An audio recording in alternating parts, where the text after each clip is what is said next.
We're getting a first look here at the suspected killer. This is the individual that law enforcement officers believe was responsible for the deadly shooting today there outside Pittsburgh at a synagogue. Obviously, we've been reporting that he has been taken into custody. There were initial reports that he was taken to the hospital. We're not quite sure if that was because he actually sustained injuries or if it was just for precautionary reasons. But again, he's in law enforcement custody. And then now we have the next phase of the investigation, which will be that interview.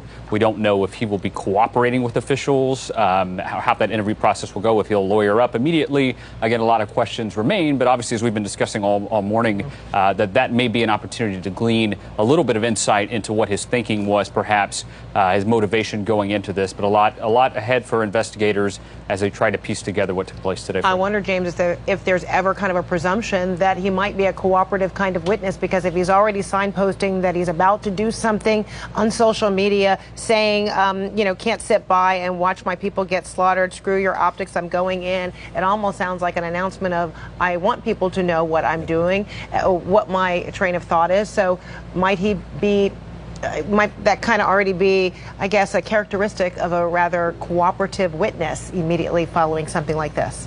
Whatever perverse ideology he was an adherent to, he did not elect to martyr himself in this instance. At the end, he decided, no, I'm going to go ahead and give myself up. I mean, knowing that law enforcement was going to take him into custody. So yes, sometimes that's the case where he wants to revel in it. The news coverage is something that probably fortifies him, the horrible deed that he just did.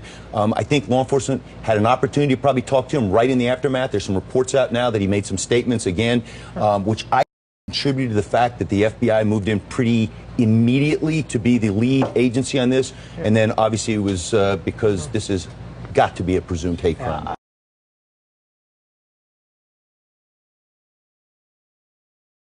Okay, 3580. At least one caller sounded like they may have been shot. They had agonal breathing. Several calls of persons sheltering in place within the structure. I got one alive. We're evacuating one right now. Still alive. We have at least 4 down in the atrium. DOA at this time. Working the problem.